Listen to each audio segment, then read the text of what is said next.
Halo halo, hai hai semua Sobat Cublak Suweng, gimana kabar kalian hari ini? Halo, selamat pagi di hari Rabu. Cublak Suweng mengucapkan terima kasih banyak yang sebesar-besarnya buat kalian yang selalu support channel Cublak Suweng dan yang sudah subscribe ya. Terima kasih karena sudah selalu setia menemani channel Cublak Suweng dimanapun kami berada. Dan bagi kalian yang baru menemukan channel ini, silahkan klik loncengnya untuk subscribe. Subscribe dulu yuk, agar kalian tidak ketinggalan informasi tentang politik di Indonesia, pastinya hanya untuk Anda. Oke. Nah, kali ini Cublak Suweng punya kabar terbaru ini ya, dan kabar ini sangat menghebohkan dan juga sangat menggemparkan. Gimana enggak? Di sini rupanya Bapak Anies Baswedan dari Partai Nasdem bertemu Gibran yang notabene adalah putra dari Bapak Presiden Joko Widodo. Wah, sepertinya pertemuan yang tidak biasa bukan? Kalian ngiranya gimana nih? Nah, banyak sekali sentilan terkait dengan pertemuan Anies Baswedan dan juga Gibran di Solo. Kok bisa ya? Dikabarkan sebelumnya bahwa Anies Baswedan bertemu Gibran Raka Buming Raka di Hotel Novotel Solo. Banyak hal yang dibahas oleh keduanya, namun tidak dengan persoalan politik.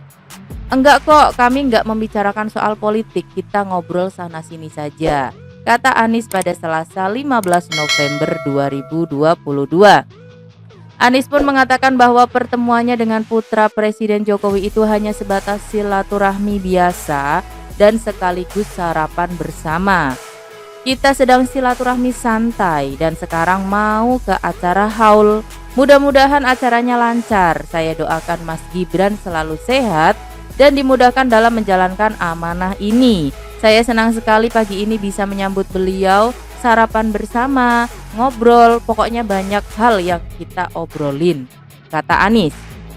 Nah, senada dengan Anies, Wali Kota Solo Gibran Raka Buming Raka pun membantah juga nih tentang adanya obrolan politik dengan Anies Baswedan. Enggak kok, kita ngobrol aja sambil sarapan. Jadi di sini sebenarnya ya pertemuan antara Anies Baswedan dan juga Gibran di dalam sarapan bersama kemarin di Solo itu bukanlah sebuah pertemuan politik. Nah, di situ pertemuan mereka berdua hanyalah sebuah pertemuan santai, ngobrol biasa, sarapan bersama. Hanya itu saja, tidak ada unsur politik di dalamnya. Akan tetapi yang namanya dunia politik pastinya ya sudah klarifikasi, tetap saja banyak tanggapan-tanggapan terkait dengan pertemuan Anies dan juga Gibran. Banyak sekali tanggapan, ada tanggapan positif dan juga ada tanggapan negatif pastinya. Nah, salah satunya nih ada tanggapan dari Direktur Eksekutif Parameter Politik Indonesia yaitu Adi Prayitno yang berkomentar pada Selasa 15 November 2022 kemarin. Di sini Adi Prayitno mengatakan ya, apakah ada tujuan elektoral di dalamnya gitu ya di dalam pertemuan Anies dan Gibran. Nah, pertama ini, secara politik elektoral itu tak ada yang spesial, sebatas pertemuan biasa antara mantan gubernur Jakarta dengan wali kota Solo. Gibran bukanlah elit yang bisa berpengaruh terhadap keputusan politik strategis di level nasional, misalnya urusan koalisi atau soal dukungan Jokowi, gitu ya.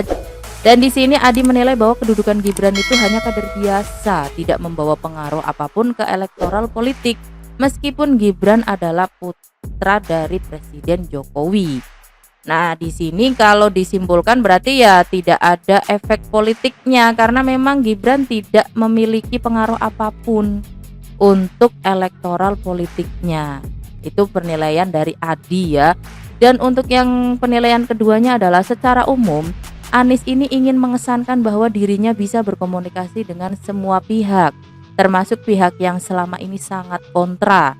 Pernyataan Anies soal Gibran yang terbuka berkomunikasi dengan semua pihak menegaskan bahwa Gibran ini sosok yang supel gitu. Tapi pada saat bersamaan terlihat Anies ini ingin menyindir pihak dan kelompok tertentu yang tak mau berkomunikasi dengan dirinya.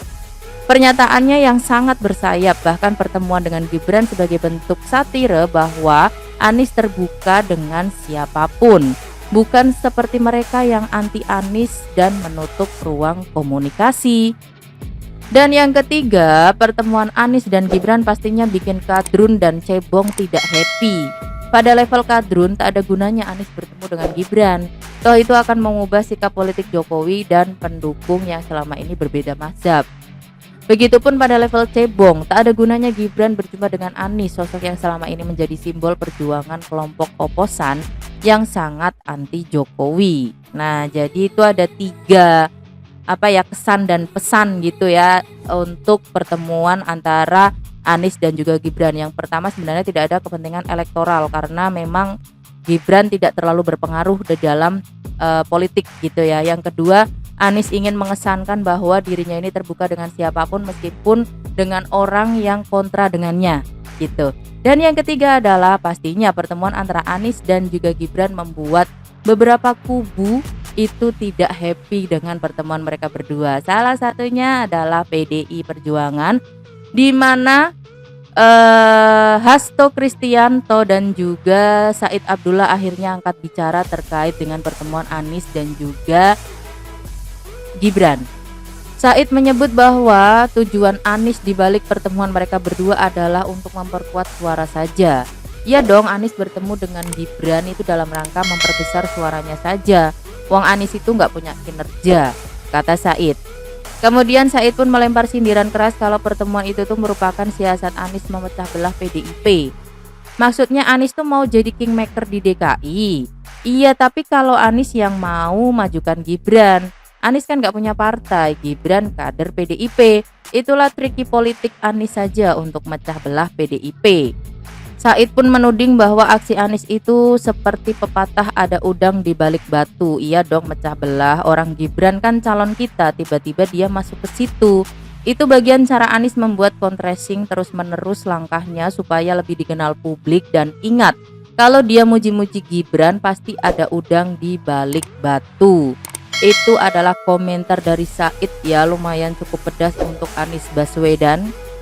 Kemudian untuk komentar dari Hasto, sebenarnya Hasto juga mempertanyakan ini pertemuan antara Gibran dan juga Anies Baswedan. Ya, kalau pertemuan silaturahmi itu kan budaya kita, tetapi apakah pertemuan itu dilanjutkan dengan agenda politik? Nah, itu yang harus dipertanyakan, kata Hasto pada Selasa 15 November 2022. Tapi meskipun demikian, Hasto menganggap bahwa hal itu lumrah bila Gibran menerima tamu yang berkunjung ke kota Solo. Baginya itu sudah tugas yang semestinya dilakukan seorang kepala daerah. Mas Gibran kader PDIP dan kemudian di dalam membangun silaturahmi dengan berbagai tokoh-tokoh apapun, Mas Gibran kan juga putra Presiden Jokowi. Sehingga sebagai wali kota dia menerima tamu dari berbagai elemen termasuk yang datang dan berkunjung ke Solo, kata Hasto. Jadi berbeda dengan Hasto ya, kalau Said terang-terangan bilang ada udang di balik batu, di sini Hasto hanya sekedar mempertanyakan kenapa alasannya kok Anies bertemu dengan Gibran gitu ya. Tapi di sisi lain yaitu lumrah. Karena kan Gibran kepala daerahnya di kota Solo, otomatis ketika Anies berkunjung ke Solo ya wajar kalau disambut. Nah, itu tanggapan dari Hasto ya. Lantas bagaimana ini tentang pendapat kalian semua? Apakah kalian setuju atau sejalan dengan Adi Prayitno? Atau mungkin kalian setuju dengan Said Abdullah dan juga Hasto Kristianto? Nah, silahkan tulis di kolom komentar pendapat kalian. Dan jangan lupa untuk LKS like, comment, share, dan support selalu channel Cublak Suweng. Sampai ketemu di video selanjutnya. Bye-bye.